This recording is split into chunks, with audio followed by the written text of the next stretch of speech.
One of my favorite pieces of art that I made for Artworld didn't actually end up at the show. It was a mirror that got at the Goodwill that had a cool metal frame in the shape of an oval.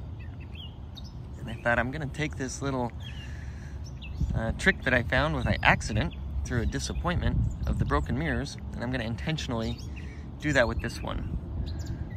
So I brought the mirror home and it sat there for a couple of days until one night I was sitting there with my sons, and all of a sudden I said, we've got to break that glass. We're gonna do that right now, and I'm gonna finish that mirror.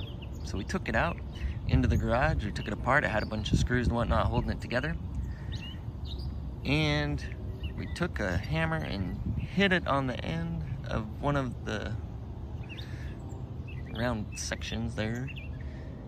And it shattered, and when it broke, it was really cool how it broke. It broke into 4 big pieces, and you took the 3 bottom ones. It kind of looked like a tulip.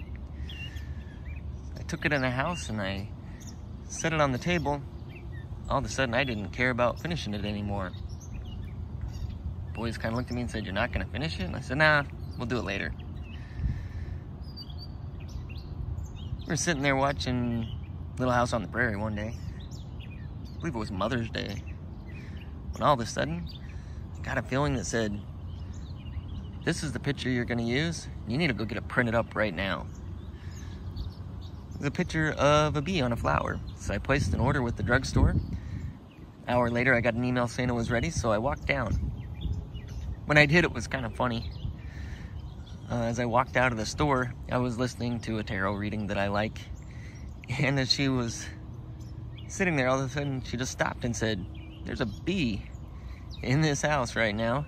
So if anybody's spirit animal is a bee, just know that they're giving you a message." That made me chuckle because I looked down at the bag that I was carrying and it had a little picture of a bee on a flower. So I walked back to the house and I said, I think that I'm gonna go ahead and put this together. So I kind of laid it out, but then the thought of having to actually measure it and cut it, and I realized it wasn't gonna be as straightforward as I thought because there was no way to get the right shape easily because of how it was set up. So I said, I guess I'm not gonna finish that right this second. Once again, the boys looked at me kind of quizzically, and they said, "You know, used to do this same kind of stuff, drove your mom nuts. Always bothered her how I would do things randomly and pivot and take time to finish projects or do things out of order or whatnot. It's just kind of how I am." So the picture sat there for a couple of days. Until one day, I thought, you know what I want to do? I want to go up to this cool cardinal point, up into the closest things of hills or mountains that we have here. And I want to just sit there and put this picture together, finish it up. Put the screws in and whatnot, and I'll be able to say that I put it together at a cool spot. And then I have that would be my cool story, so that I could introduce it to people at Artworld, give them a backstory. And then in my mind, because I wanted to do it at sunset, in my mind I started thinking about this other project that I could do where I would get these kind of fasteners, these old wire fasteners that my dad used to have. So I went to the hardware store, went to Fleet Farm. I started running around looking for them. I couldn't find them. I started grabbing workers and saying, "Hey, do you know this kind of fastener?" And they looked at me weird, but then they'd say, "I think you kind of know." And they're like a thick staple, but not, and they're in the shape of a C, and there's a special kind of crimper, like pliers kind of deal. We couldn't find them. I ended up running around all over town, and then I realized all of a sudden that it was too late to go all the way up to where I wanted to go to the cardinal point to put this together. I'd miss the sunset. So instead I decided to go to a little park, which is more of like a small forest area, and do it there because it was close. And it was neat because there's a bridge that I like. So I went out and I sat on the bridge and I ended up putting that together. And then I took some cool pictures of it. And then I just kind of sat there for a while. And I thought, how am I ever going to find the right person to give this to? Because this is really cool, and I want to make sure that the person that gets it is touched by it, and that it impacts them. The sun went down, and I went out to the parking lot. And I kind of wandered around in the parking lot a little bit, and I ended up standing next to the only other car in the parking lot when the door opened, and a young woman jumped out.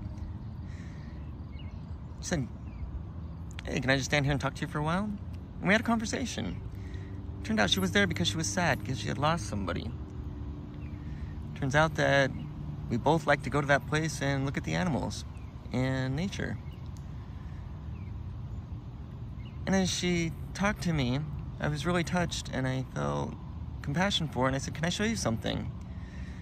Because she was really sad, and I wanted to show her something beautiful. So I showed her the picture of the bee that I had just put together. And she held it and told me how it was one of the most beautiful things she'd ever seen. I said, take it, it's yours. I made it for you. She had a friend that showed up right then. The friend was concerned because this young woman had sent her a text that was a little bit distressing. She ended up telling me that she didn't know what kind of state she would leave the park in, but that our interaction had brought her a little peace of mind. As they looked at the picture, they started talking about how it reminded them of their friend. That was her favorite color. She loved bees. Tulips were her favorite flower. For some reason, her friend looked at me and said, did you break the glass on purpose? And I said, yeah. She said, when did you do that? I said, oh, it's funny, I actually took a picture of it right after I did, so I pulled it up. And when I told her, her face kind of dropped. And she said, that was the night and very close to the time of the incident. She said, did you get the picture at the same time? I said, no, I got it on Mother's Day.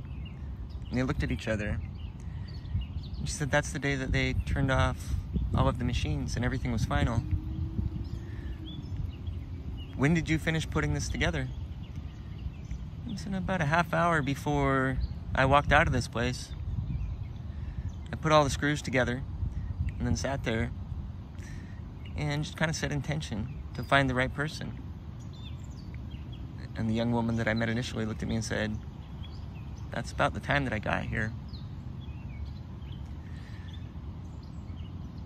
So we sat and talked for another 30 minutes, and they told me about how they were going to take that and share that at the young woman's funeral and memorial, and how the direction of the conversations would be different than it would have been, because they had this beautiful piece of art to focus on. So yes, it would still be about the tragedy of the loss of their friend, but they felt that perhaps maybe there was a little wink and a nod from some force that we don't know, or maybe some of us do, that lets us know that we are all connected. I've heard that a lot. We're all connected. What does that mean? What does it mean to listen? What does it mean to be there for each other? What is separation in time and space? As I left the parking lot, we had said, hey, it'd be really cool to get together again. But I knew that we probably wouldn't. And we haven't. But I'm grateful for that opportunity to participate in that story and to have something to give that young woman and her friends and her family that helped to bring them a little love and a little comfort in a distressing time. And that's why I want to be an artist.